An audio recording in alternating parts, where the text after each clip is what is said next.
Well, hi there, racing fans, and welcome to another edition of Winning Ways, where we've got a huge show on the go today because outgoing chairman Robert Mavis is going to come and chat to Paul about his tenure as chairman of Gold Circle, and that should be absolutely fascinating because I think they made some pretty good decisions. We'll be finding out about what they did and how they did it, and I know people are going to say, this and that and the other, but when you hear the facts and the figures, you might prick up your ears and say Gold Circle has been run by a pretty good man with some very good subordinates around him.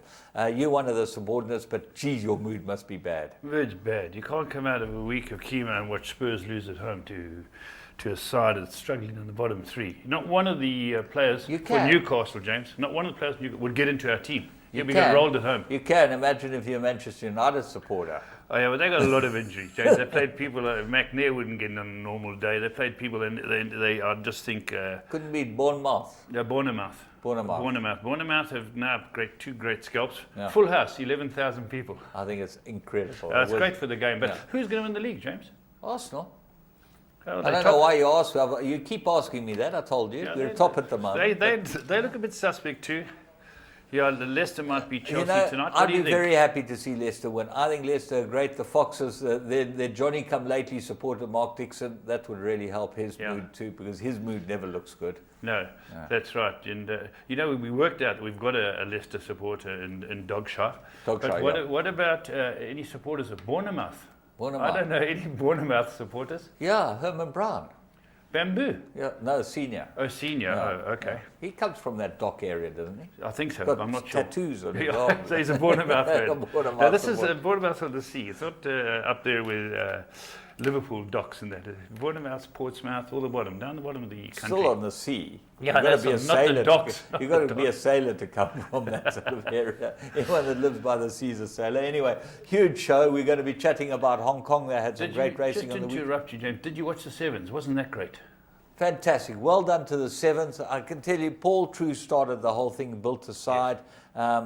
It's been carried through. The team is unbelievable. Yeah. I can't. Cheswin Colby and Juan de Jong. Juan de Jong side's got a side I step thought on for him. a time or two he might not be up to it, but he played well in front of his fans and full house. And I thought that whole team played well because our two best players are missing. Well, Cecil Africa is the best player, and Werner Koch was player of the year of the Sevens Player of the Year. So those are the two best players. But you've got to take your hat off to them. You know, even Justin Cadult, he's a pretty good playmaker. Nippy. That boy. He knows what's going on. Yeah. And no, they did well. They won their games. They always give away the first try. What is it with them? Well, that gets him going. Gets him going. Yeah. Chad, our man, the captain, Brown. What's his name? Chad Brown. No, Carl Brown. Brown. Chad Brown's a jockey, isn't he? James, when you and I went to the Sevens in Dubai, we met Carl Brown and his family. Correct. And he's still in charge. He's still in charge. That's right, yeah. Fantastic guy. Well done to the Sevens. Well done to Arsenal. And hard luck to all the rest of you poor fish out there who support Manchester United and Tottenham. And I know there are a lot of Tottenham supporters, apart from Paul Laff, who looks pretty gum at the moment, but there are a couple of other guys. My mood was bad. The cats left. They packed their suitcases. They heard me screaming and bellowing. I knew it was going to come. Those three cats, did they eventually leave? Two. Only two. Yeah. Oh, okay. Well, they'll come back after I've calmed down. Spurs. What? James, it's Groundhog Day. It's deja vu. Every year we get there 4th, 5th, and we get excited, and we run 5th. It's deja vu. At least your guys never miss the top 4. Yeah. We never get in there. And the year we got into the top 4, Chelsea, who finished below us, won the FA Cup and got into the Champions League ahead of us. So that's how we stiffies, James. Stiffies. What can you say? You still got money. Tottenham boys, they all got money. We better move on. We're going to have a look at our 3 to follow.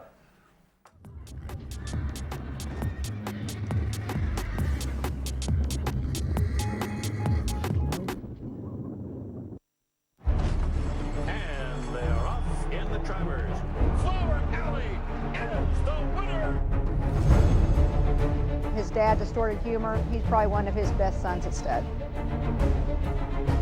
I'll have another, wins the Derby. I'll have another in the Preakness.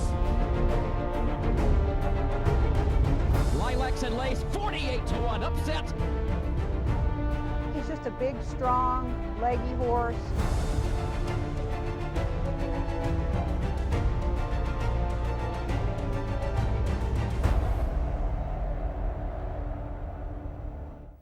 Right, we're going to go to Kenilworth Wednesday, the race meeting, 5th race. They went round the turn, 1,400 metres. It was the first timer by Tiger Hill that we pick up here. Glenn Cotson's the trainer. Greg Sheen's the rider, drawn a bit wide. This looks like a very, very nice horse in the making. Let's go and have a look at him. Yeah, drawn deep. Bear in mind they're going around a left-handed bend, as we know. It's over 1,400 metres. A little sluggish at the gate, so Greg Sheen elects to drop it in, which seems to be the right thing from this deep draw. Still very green. He's having to ask it to move over and behind horses, but there's a lot of speed on in this race. You know, Master Runner, Ravishing Lad, and Roxy Baby, and sure, good gallops on. And this horse drops into the back three very quickly. Well, he's at the back. Is never going to be easy from there. He's wide. He's got lovely action. You can see he covers the ground beautifully. He's flat-footed as he turns for home. He's in the hunting colours.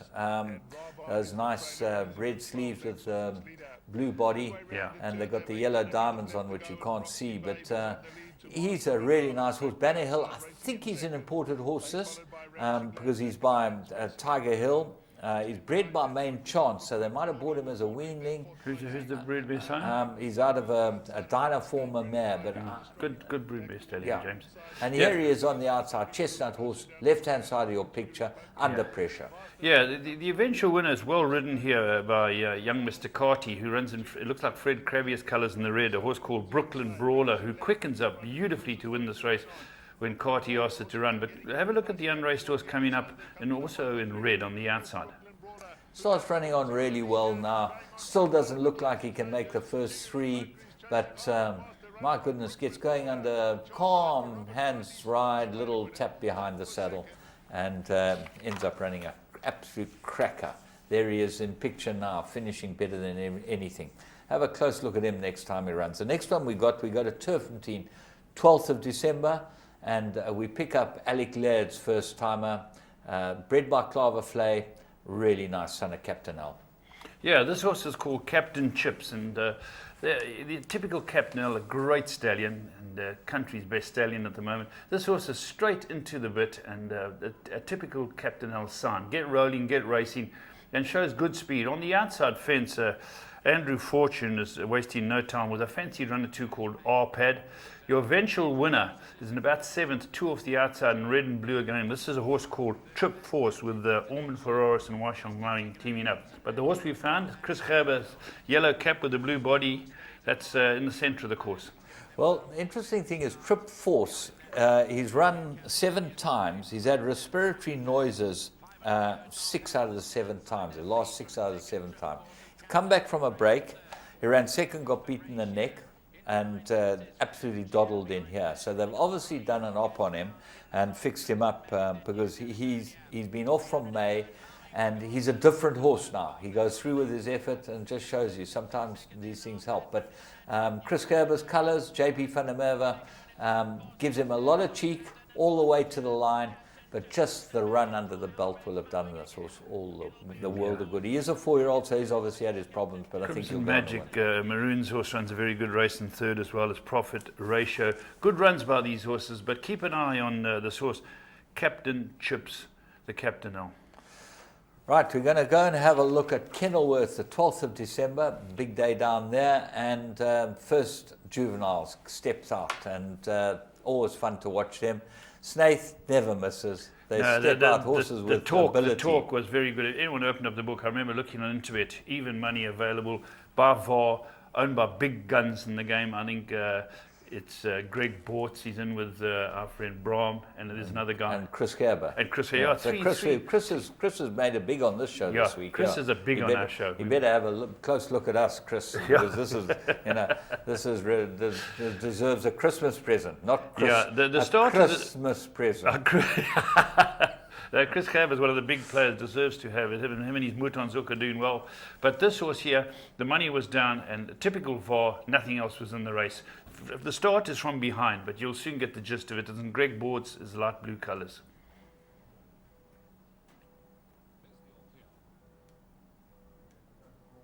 Yeah. There we go, James. Draw 1.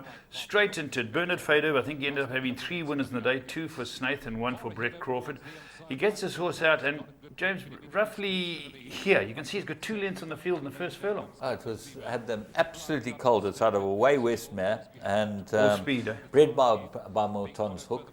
It was just absolutely had them flat. The whole lot are off the bit, and it drifts out towards the outside, so it's actually given away a bit of ground too. But my goodness, it wins in a common canter. Yeah, this horse is way superior to this field, and ready to roll. As I say, James says green running out, but well ridden by Bernard. He keeps him up to his task, and the rest of the field are really fighting. It's a bit of a scramble for the placings, but this was a very impressive horse called Var Ahead. Yeah, Justin gets him out. You see, remember, he bought out a couple last year that they've always got the favourite on January, the end of January, the big Met day. They have the juvenile plate. He's always got the favourite there. Take a close look at this VAR. This can obviously run, and he's got trying tackle. So those 3 look like they're worth following. We're going to go and have a look at our blast from the past. We've got the Paddock Stakes. KwaZulu-Natal, I think, won this. It was a triumph for them. Let's go and have a look. Morning. Gates are open. Soft falling rain, pull it clear. Soft falling rains won the SA Nursery by 3. Racing in the 2,000 guineas. Gates fly and they're racing in the Godolphin Mile. They're off and racing. Weight didn't matter. Fast tells, soft falling rain, much too good. Soft falling rain, an impressive guineas winner. Soft falling rain is drawing clear. He's made it 7 out of 7 by winning here today. But it's soft falling rain who is powering away. We'll see out the mile in style. A high-class performer wins the Nay of Joel Stakes.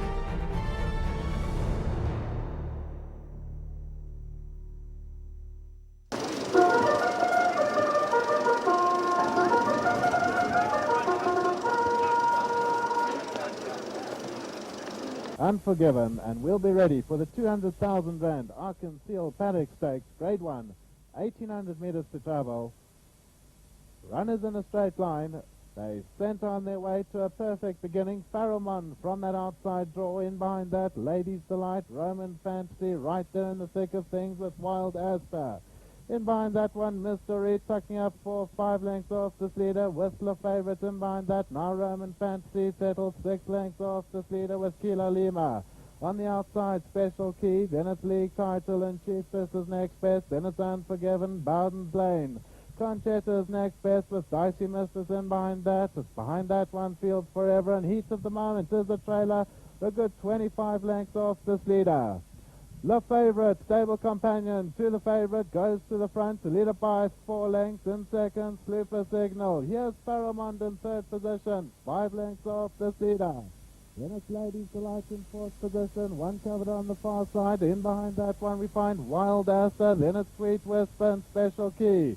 Then it's Mr. Reed, must be 8 lengths off this leader with Kilo Lima. In behind that one, Chiefess. Then it's Bowden's Lane, and in behind that one, Unforgiven. Then it's Conchetta and Dicey Mistress. In behind that one, right at the back of the field, Heat of the Moment, a good 25 lengths off this leader as they straighten up in the Arkansas Paddock Stakes. 5.50 to the line, and La Favourite is 4 lengths clear. Pharamond in second position. In behind that one, it's Unforgiven down towards the inside. 400 to go, and Special Key along the inside. Ladies Delight in the green and white silks comes forward. Then it's Kilo Lima in behind that one. Roman Fantasy and Mr. Reed and Pharamond. Ladies Delight along the inside. Pharamond between runners. Along the outside, Roman Fantasy, Wild Asper and League Titles bursting through. League Title, Roman Fantasy. League Title is just too good in the Arkansas Paddock Stakes.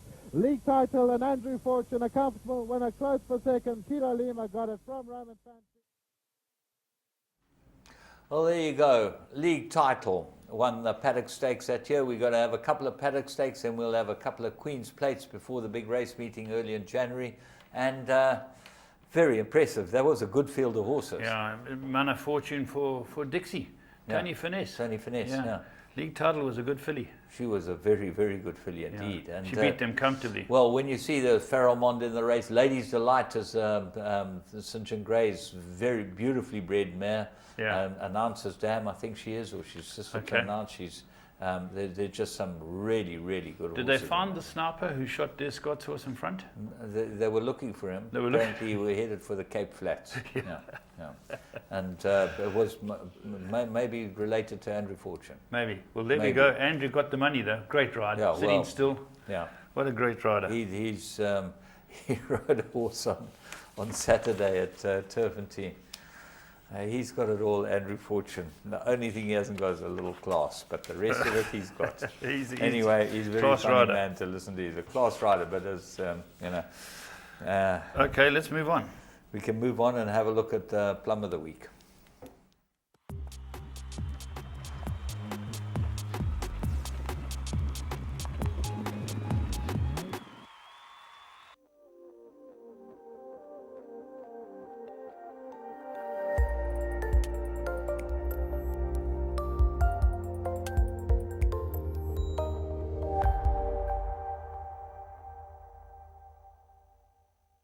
Three lengths away, Elusive Spirit and Love Token. At this stage, they find out Minor Money, but Smart Call is the leader now with 300 to go. Is gone 3 lengths clear of Pine Princess and second under the stick. A long way back to the other turn with 150 to go. Smart Call with the hands is clear by 3 from Pine Princess. And Mowing committed early, and this is the reason why he's one of the top men around. Smart Call wins it by 2 lengths. Second to Pine Princess, 10 lengths back to Elusive Spirit.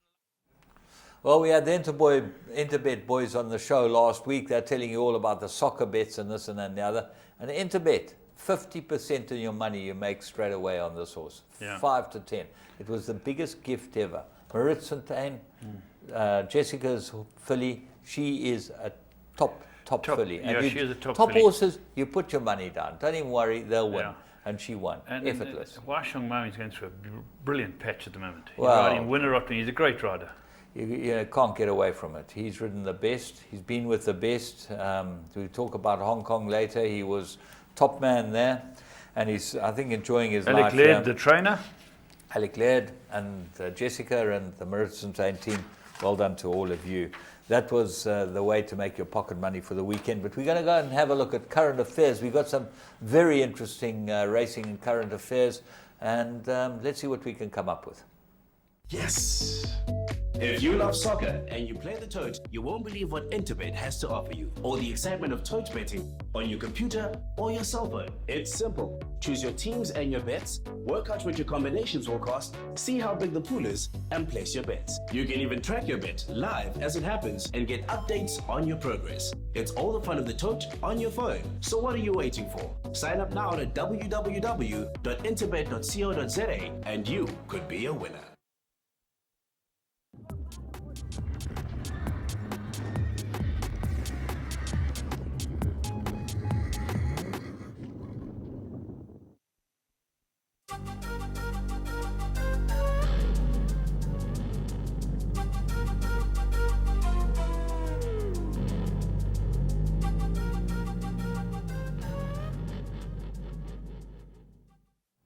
Welcome to Current Affairs. We had 2 stakes races down in Cape Town, and the first one we're going to show you is the Victress Stakes. And Andre Null, the trainer of the winner here, and he's doing very well since he's taken out his license for Sabine Plattner. And James, this horse wins from a very deep draw. We picked this horse up as one to follow a long time ago. Yes. This is a very good filly, Australian filly. Given a peach of a ride by Brandon Larena. He stood in for Elder de Meyer. Elder's was off. So Brandon flew down and really rode a very good race on this horse. Yeah. Let's go and have a look at the Victress Stakes. It's a Grade 3 race in Cape Town over 1800. Leads the way a length and a half. The grey Pika Nut is racing in second. An echo on the inside in Darber. A length and a half to Harvard Crimson, who's sitting on the inside of Machua. Then comes Sensible Love, who's sitting 3 deep on the outside of Cancope, with Elusive Wave, who's sitting on the rail. Next it's Zante, who's also sitting wide round the turn. Sublime Lady, the red cap. Gathering Storm is on the rail. Then comes Come Fly With Me, Gallica Rose, Moonsong Magic, Crystal Cavern. Then we got Acro Star, and Cat in the Moon's going to whip them in as they straighten up in the Victor Stakes with just over 550 metres left to go. Harlem Shake is the one in front from Indaba in second, Mashwa third.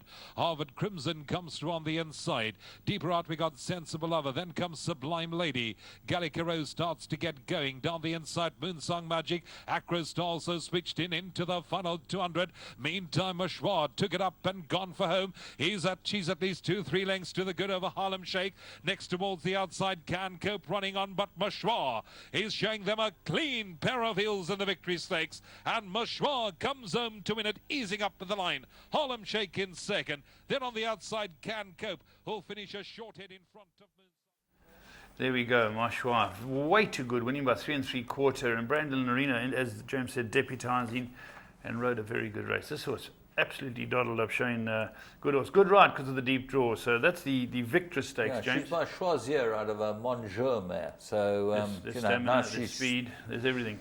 Choisier was a flying machine, and Monjeur's great source of stamina. Yeah, so she's pretty good. Yeah. It was a result race. All the fancied horses bit the dust. But then the next race was Premier's Trophy, Grade 2, and this was, I thought, quite a sad race, because Mike has announced that Candice and the team are going to take over from him. He's going to step down, which it's still 7 or 8 months' time, James. Yeah, but still, the announcement made it sort of, at their lunch. Yeah, I think that listen, I'm he's listening. a great man, and he'll be around. Yeah, anyway, he'll be which is around, and fantastic, that's what all you want Michael to be there. He's a great talent, and he's proved it time and again. And everything that they're endorsing, he's put into place. Correct. And James, we just cast your mind back a week. The Fillies Guineas, there was one by 5 or something. It's now favourite 2 in the Colts Gillies in the 19. So 3 major features could go at the Bassiard, could go. Well, the interesting thing about Mike Bass, and this is something that people don't really understand or realise, he is the beginning of a dynasty. Now, there are very few trainers in this country that are the beginning of a dynasty, that are at the top of the tree today. Sean Terry's one. He started from nothing. Okay, Mike Bass is another. Yeah. You're another. There's no doubt about that. My tree isn't grown fully yet, James. I've got to get some water. I'm in the drought area. My tree's in the drought. Put some compost. Put some compost. Actually, it boils down to having a few breaks. Things work out. But Mike Bass is one of the few. Most Stood of the test of time, James. Yeah. He's got a wonderful method. He never goes through a year without a Group 1 winner. He's had a few. And this year he's as strong as ever. And interesting, listening to his daughter, Candice, talk about paterfamilias, the problems this horse has had. 2 tendons. Yeah. They hope it comes back sound. And James, it played with this field. It's thrown its hat into the ring. Yeah, absolutely. For the big ones. There's no doubt. This was a very good win. Let's go and pick it up at the 600. At his girth we find Paterfamilias, being followed behind that by Royal Dreamer. Sitting on the inside of Gold Onyx, then comes Master's Eye, and Punta Arenas is still sitting at the end of the line. The pace is not too strong as they head towards the middle of the bend, just over 800 metres left to go. Cram Bam Booley at a relaxed gallop leads the way. Racing in second now on the outside of Helderberg Blue, we find French Revolution is creeping closer. Then we find King of Pain on the inside of Paterfamilias 3 deep. Gold Onyx is also on the move behind that Royal Dreamer. Master Zion, Punta Arenas is going to whip them in as they make a beeline for the outside in the Premier's Trophy. In front it is Cram Bam Booley from French Revolution. Then comes Helderberg Blue, Royal Dreamer, King of Pain. Paterfamilias looking for a way through. Gold Onyx also looking to get going towards the inside. Punta Arenas they found across the track. In front it's Cram Bam Booley. On the outside we got French Revolution. Down the inside we got Paterfamilias and Gold Onyx into the clear flashing. Paterfamilias has hit the front. Gold Onyx is on the chase, but Paterfamilias kicked away at the right time. Paterfamilias from Gold Onyx. Then came Helderberg Blue, Master Zion, Punta Arenas. Well, there we are. Paterfamilias for the big guns has won very well. I like the run of the stablemate in third off a dead pace. I would think the third horse might be my outsider for the Met this year. Your lurker? Yeah, lurker. I went to them last year in a big race and did nothing. I'm going to go with him. I stick with horses. I tend to do that. I've seen your Women string. and horses I stick with. Yeah. Horses. Lucky in love, they call you, James. Yeah, but they were well done to everyone concerned. This was the Premier's Trophy. Funny enough, a race I won a couple of years back with Panero. He went to the front. That's right, went to the front. Yeah. Carl Nicias. Well, because who's retired, James? Carl Nicias, eh? Retired, yeah, with the Cape Crawl. You can go to the front and you can go and dictate and you can win these races. Yeah, that's exactly it. Right, so let's move on with the show, James. Now let's go to racing news because we're going to have the ex-chairman up to speak to Robert Mavi about his tenure. But let's go on to that story of Brendan McCullum. Oh, yeah. Te Rapa racecourse in New Zealand is one of the better racetracks. I've been there. Yeah, you've been to Te Rapa. Well, they had a maiden plate, and in the maiden plate, the winner was owned by Brendan McCullum, James Franklin, and Jeff, is his name Elliott? Jeff Elliott? The South African boy. Yeah. The cricketer that hit the runs against us to beat us, to kick us out the T20 World Cup. Their horse is called Passing Shot. It beat. You know what it beat. It can only be, cricket is much better in Australia, in New Zealand than rugby. It just shows their sportsmen get involved. It beat Richie McCaw's horse. Richie McCaw and Ali Williams. They owned a horse called something shot as well. Yeah. Snapshot. Snapshot. Okay? Yeah. So there you go. The New Zealand cricket captain beat the New Zealand rugby captain in a race at Te Rapa. Just on racing overseas and that part of the world, Singapore, Mr. Fantastic won in Singapore, won a very good race if you're watching on Saturday. Pat Shaw and Byron Foster, we'll be seeing Pat. He'll get over here now during this off-season. He comes for a bit of a holiday. Yeah, I think he comes to CTS as well. Yeah, we'll try and see if we can get him on the show, but he's very shy. Maybe I'll get Wendy. She'll do the chatting for Okay. Jet Master out of Jalbury, proper South African breed. Oh, Jalbury, that's the Scots. Yeah. Yeah, that's Scott. We saw one of his horses earlier. James, big racing in Hong Kong. Huge racing, 4 big races there. The Vase was won by Highland Reel. O'Brien, who'd been 14 for 0 at this time, ended up winning his first race in Hong Kong with Moore by Galileo. But then we went to the Sprint, which was a good race for Hong Kong, and always is. Penophobia, what was it called? Penophobia, yeah. That's Morera Cruz. Yeah. They ran first 4, the Hong Kong horses. Then the mile, Japan sneaked in. They took 10 horses over, 3 for each of the sprint and the mile, and 4 for the cup. And the mile, they won. I thought that they were lucky. They won with a horse called Maurice. Okay. Yes. Moore again.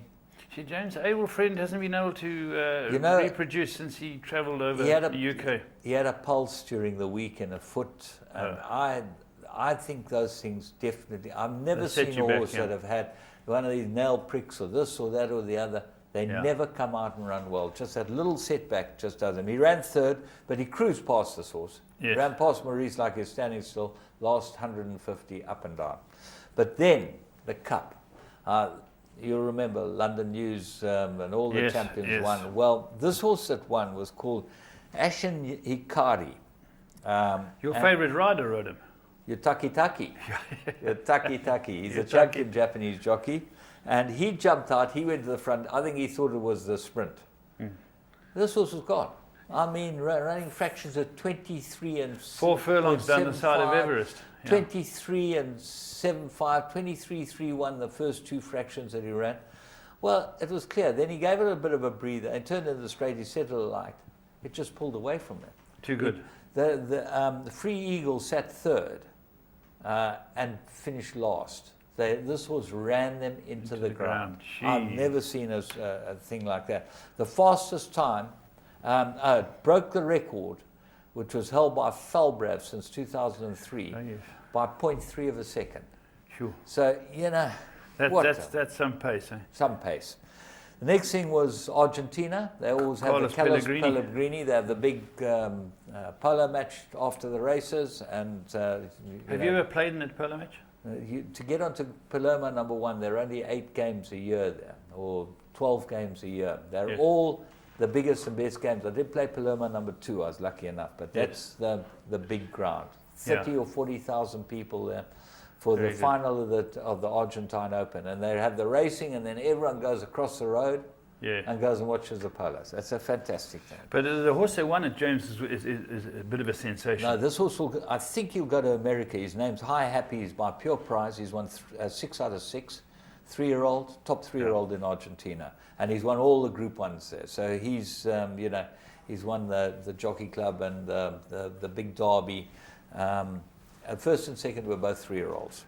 And then, James, what I found very interesting is that, you collect all the Sports Illustrated swimwear editions. Yeah, that's my game. That's your game, the swimwear editions. But I'm going to have to get the big edition The now. Sports Star of the Year this year, as you say, didn't go to any of the big human athletes. It went to not Usain Bolt or any of those people. American Pharaoh. Fantastic. But that's a reader's choice. Their choice is now coming in a big gala dinner, but the reader's choice, and they hundreds of thousands of readers were given a poll to fill in. They said 47% of them went for this horse. That's a lot. Above all the other athletes in the world. So that was absolutely fantastic. Just quickly on America, Tonalist, who was a very good horse, he won the Belmont. He's retired to Lanes End Stud. $40,000. Yeah, he's by Tappet. Interesting, he didn't go to Gainesway, but they've probably got their own They must have that line there, yeah. And Alistair Cohen, this is for you. Send your CV to Santa Anita. It might be the best career move you ever made. They're looking I would for that, think Alistair Cohen would fit into Santa Anita very well. Yeah, well, it's a good gap if any of our commentators can get it, because Trevor Denman held the seat for 33 years. I think the trouble with Sheldon is Sheldon's a homeboy. He's a Hillcrest boy. If the offer came, I don't know, Sheldon might jump but at it too. It's not an offer. You got to send your CV across there. You got to go. You got nothing to lose. You got to get off your backside and go there. But he's a homeboy, that Sheldon. I don't know if he's going to go there. Anyway, tremendous show, but the best part's still to come. We got Robert Mavis, as we've promised you, and Laf will be talking to him in your call.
Hi, welcome to another edition of Your Call, where I've got the outgoing chairman, Robert Mavis, here to have a chat about his tenure that he's been involved since February 2011 till December 2015. A long time at the helm. Robert, thanks very much for coming in.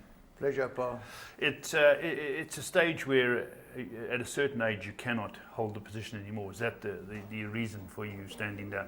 Quite correct, yeah. In fact, the chairmanship should not be lasting more than 5 years. And of course, you got the age limit as well, which kick in place, yeah. Okay, well, let's talk about your tenure, because for my money, I've been on your board for many years, and it's been very successful. You've had potholes in the road, we've had things to work our way through, but let's work our way through in order. And the first thing that ended up on your plate or on your table was the demerger with the Western Cape, and you had to sit with your team and discuss this. Yeah, quite right, Paul. Very shortly after I elected to the board of Gold Circle in February 2011, a few weeks later, in fact, it was at the middle of March, that we decided that the issue between Western Cape and KwaZulu-Natal had to be sorted out. And we duly went to Western Cape. We met with Robert Bloomberg and Frederick Furling, both Neil Butcher and myself, and we told them that we could not carry on anymore. And I think were there fiscal constraints? Was it financed to a large degree, or were there other things? Look, the company was bleeding badly. We were showing loss of 18 and 20 million rand, and something had to be done about it. And the meeting was very cordial, and when we told Robert and Vidrik that we need to come to an agreement which is equitable and fair for both parties. And I believe that they received us with positive attitude, and very soon afterwards there was an MOU on the table, and the rest is history. And I believe that the old demerger between Western Cape and KwaZulu-Natal has been for the benefit of the horse, and I think the industry has been a better place since then. Yeah, just looking at it financially, Robert, it obviously helped things turn now. Now, it left Cape Town in a situation where they founded Kenilworth Racing, is that right? Correct, yes. So your three major operators now, instead of them being two operators, you've got Phumelela, Gold Circle and Kenilworth Racing. Quite correct, yeah. And then that was the situation, and now it's been a good few years since we've moved our way.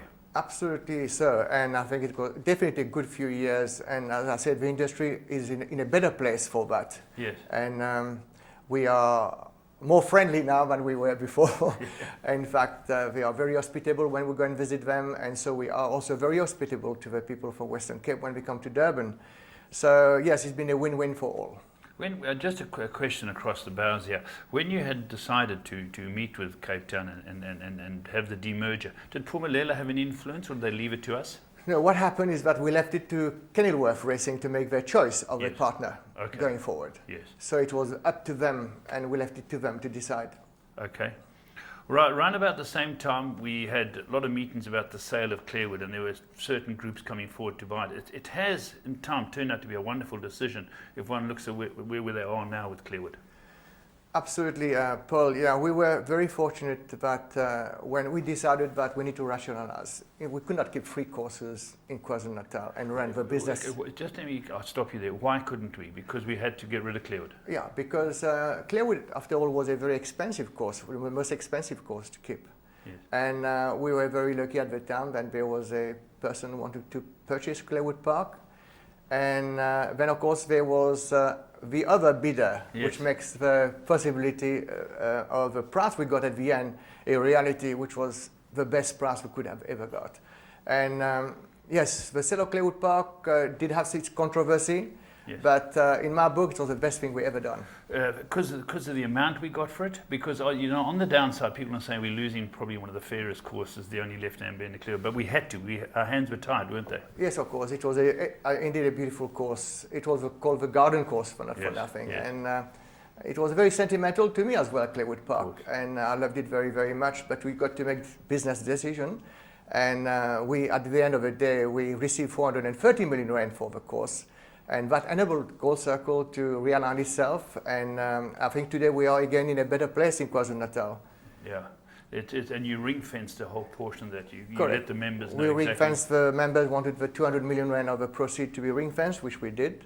And we, of course, we had to look now we had to reorganize ourselves, because by closing of Clearwood Park, we'd have to find where we're going to race those horses, and therefore that's where we start thinking about the putty track.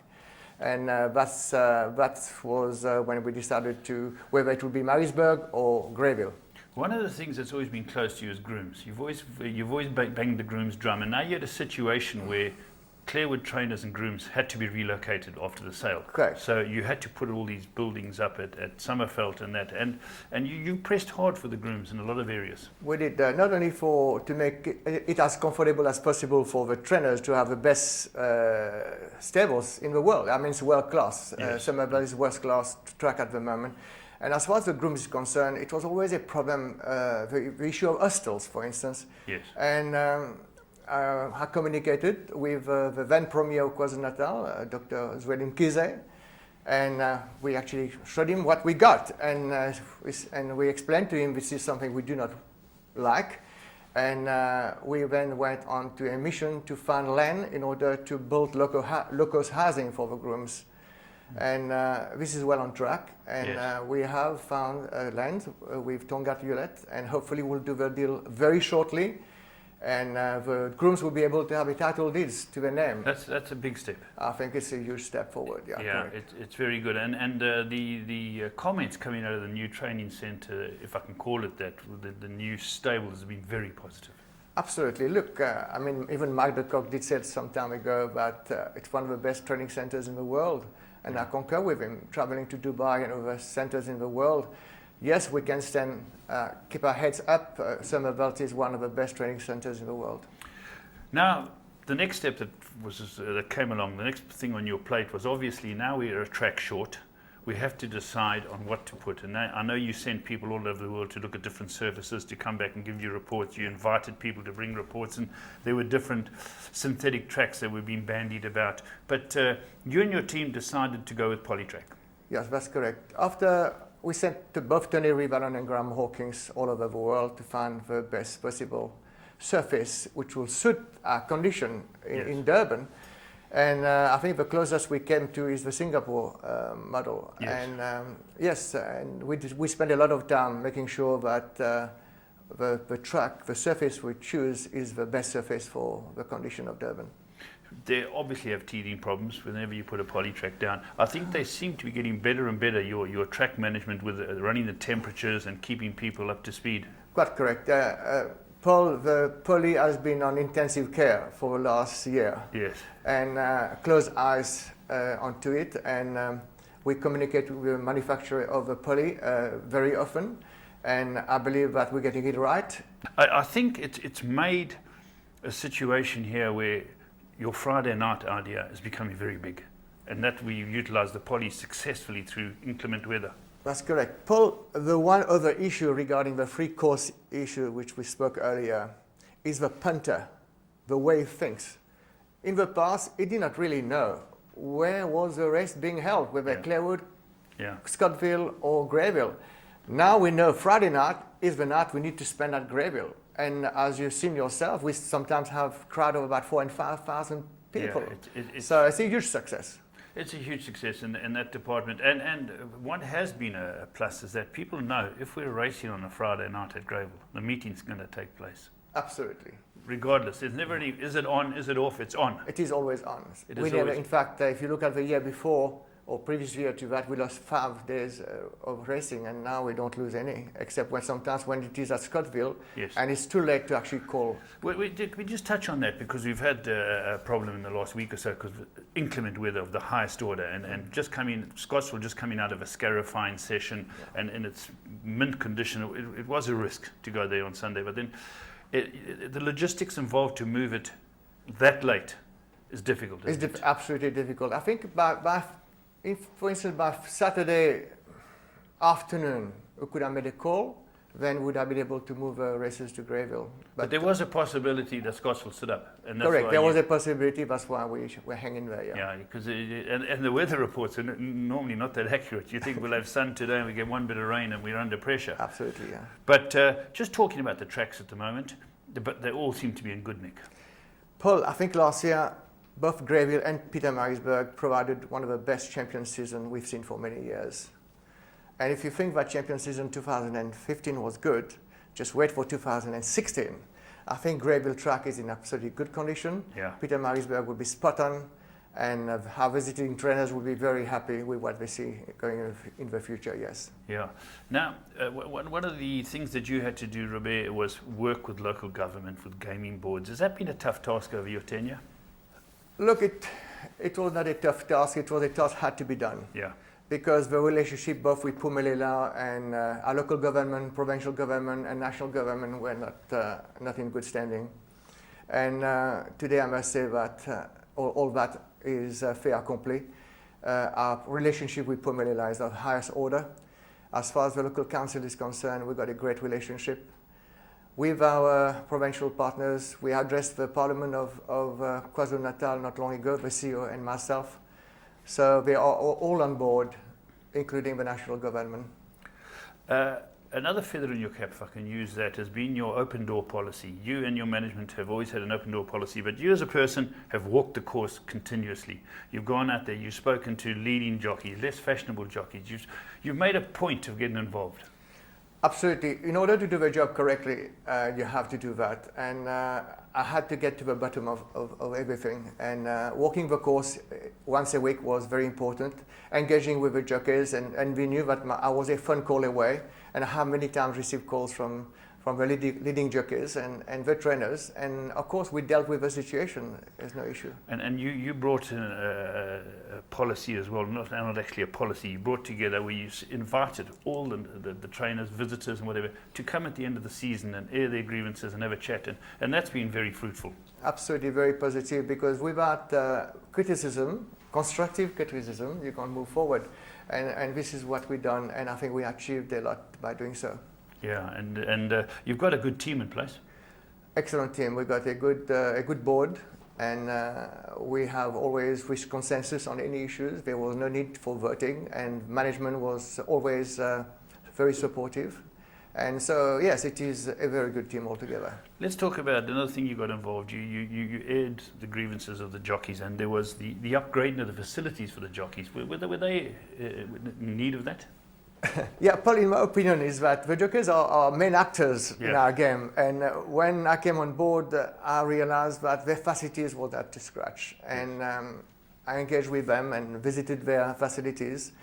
And I spoke to the CEO about it, and the CEO was completely on board, and very soon afterwards we did the renovation, and today I think the jockeys have not complained about anything for a good long time, so everything seemed to be okay. So we had to provide them with top class facilities, and I think it was the normal thing to do. Yeah.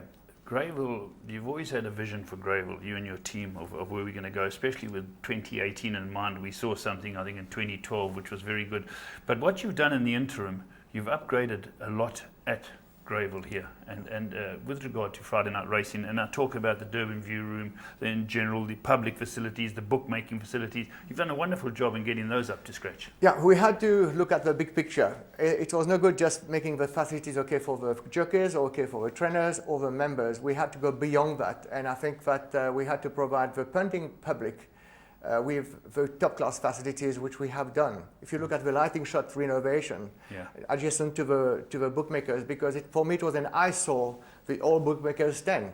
So therefore we moved them into where the lighting shot, and the lighting shot bar now is a public destination of how, we have live music. Great popularity. Having the GJs and all these top bands playing on a Friday night, it's just a wonderful, and it's a cheap price. You can get in there for happy hours. It seems to be working very well. Absolutely, it's working very, very well indeed, yeah. And okay, let's move on. Now, if there's been a complaint, Gold Circle communication, how's it been?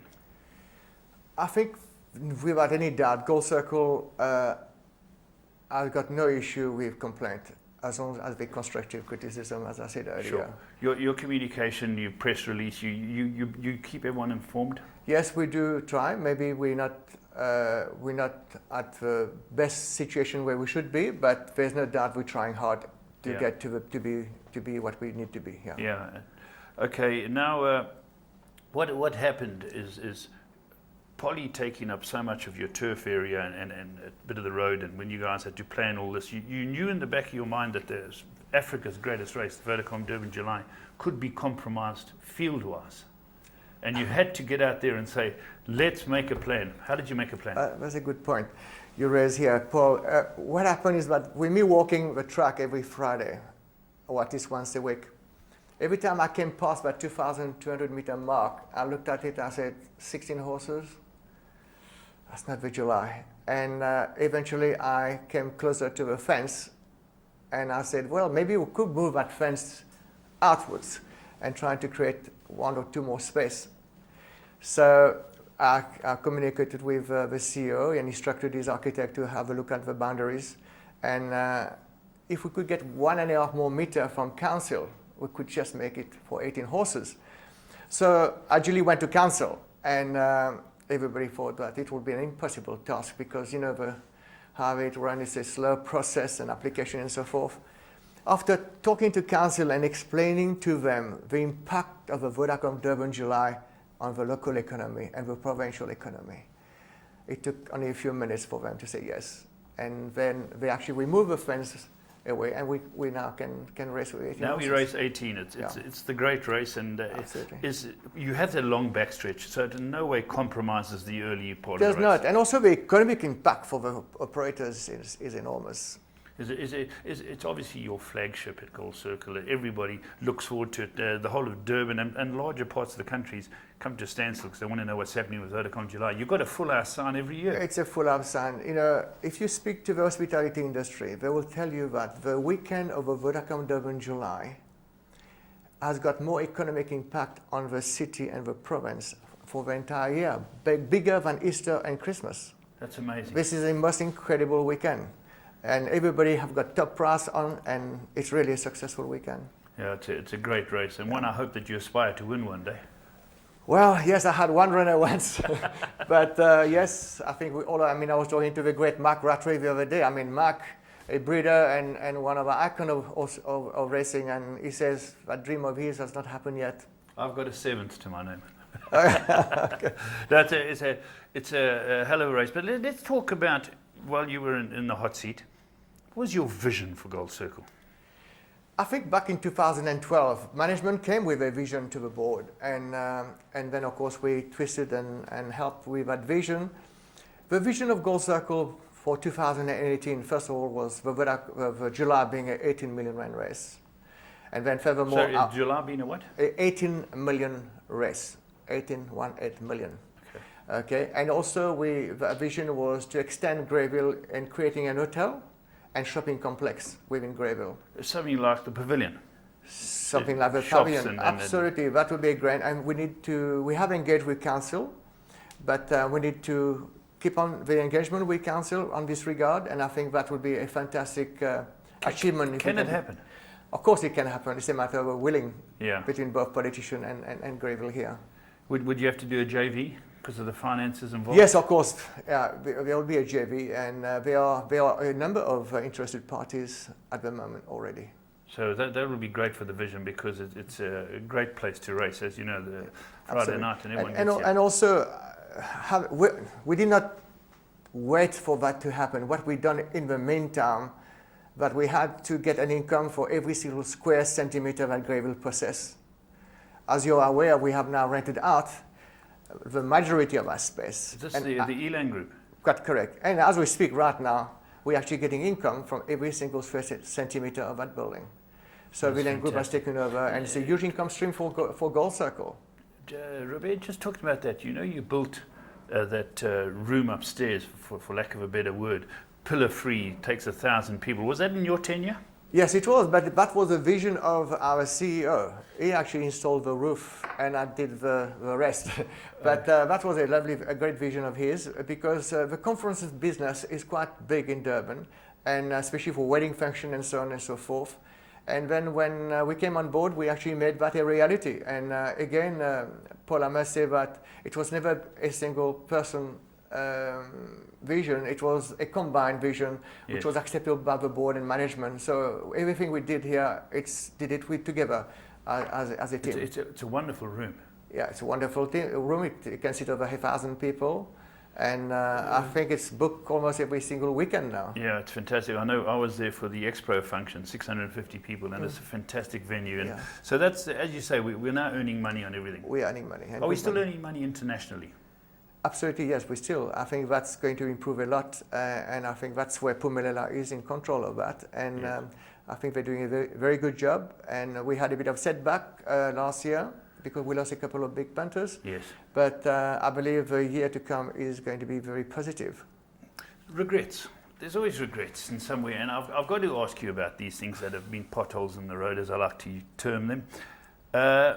We had planned to get our stake money up really high because of the people who race in our province. We want to give them a return. We've had to delay all that because of the drama with Teletrack and the bookmakers. Do you want to touch on that? Yes, no doubt, it is a regret. The Teletrack bookmakers fight has really cost Gold Circle a huge sum of money. And in fact, I think we could have, our stake pot could have been improved by a good 20 to 25% if it was not for the fight. That would be maidens over 100. Well, correct. We'll make maiden over 100, and yes, because we'd have moved the stake pot from 97 million to maybe over 120 million. So that would have been a big stake boost for the owners and the breeders, which is desperately needed. Yes. Because we've had stakes, and you need to be able to get an owner to invest in a horse and knowing that if he has a win, he can relax for 6 to 8 months without having to put his hand in his pocket again. Yes. So that was the vision we had, and the wheel was turning so positively at Gold Circle. We are showing a 10% growth in March 2014, and then came the sudden halt with the bookmakers fighting Teletrack. Of which we are a part. Which we are a partner, yeah. We are a partner, we are a minority partner, and it's very unfortunate, right? But I believe that if there's a will, if there's a way to sort the issues out, there's, in my opinion, that we need to sit around a table and try to sort this problem out. Otherwise, maybe it's got really protected. It reminds me of the Second World War, the way it's drawn out. We've got to try and get somewhere now. Obviously, there are people in all three of the operators who want it resolved. Yes, I think there's a willingness to have it resolved. At the moment, the lawyers are making a lot of money. Yeah. I think from the side of Teletrack, I think we spent something like 16 million rand in legal fees already, and it's something we need to deal with. Because basically, if it's not sorted out, it'll come in front of a judge one day. Yes. And the judge will have to make a call whether Teletrack is entitled to make a profit. That, for me, in my humble opinion, would be the bottom line answer. The sooner the better. Yes. Like I said, as Teletrack entitled to make a profit, every company is entitled to make a profit. They're flighting the racing. That's correct. But let's call the bookmakers and the operators together with a facilitator. Yes. And let's try to sort this problem out. Can it be resolved this racing season, which takes us to August? Can you see it, or is it all my?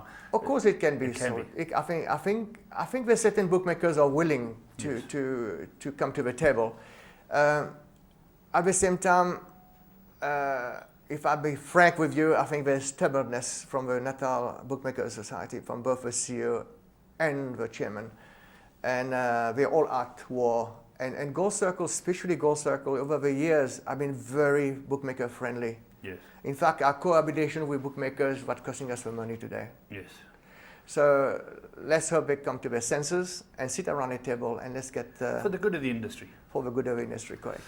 Right, the last thing I've got to part with you is your replacement. Dr. Pumla Mganga. Pumla is a great Not many lady. people know her. You know, you and I know her very well. Yes, I was not at Gold Circle when she was employed by Gold Circle. She used to be an employee of Gold Circle. She used to work, and therefore she knows the mechanics of the company. Yes. And she's very astute, as you've seen on board. She's very... Did her master's at Harvard. Oh, that's right. And she's very good at good governance. And she's a very pleasant lady. She's a doctor. And yes, I think that she's going to do a very good job. And the board together is still here, and I think the future looks good for Gold Circle. Robert, thank you very, very much. Just from a personal point of view, I've worked with you for the last 3-4 years. You've done a wonderful job, and I hope you stay, like Bill Lambert does as ambassador. You've got some sort of consulting Who part. will ever replace Bill Lambert? No one can replace There's only one Bill Lambert. Robert, thanks very, very much. Wonderful to talk to you. No, pleasure, Paul. Thank you for having me.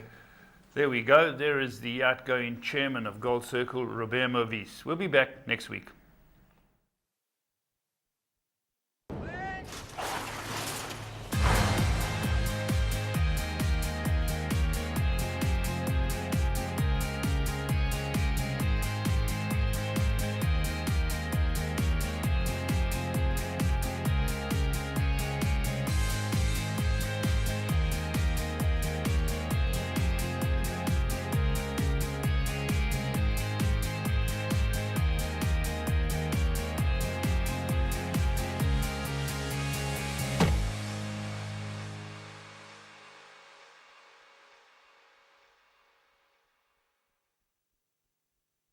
Thank you.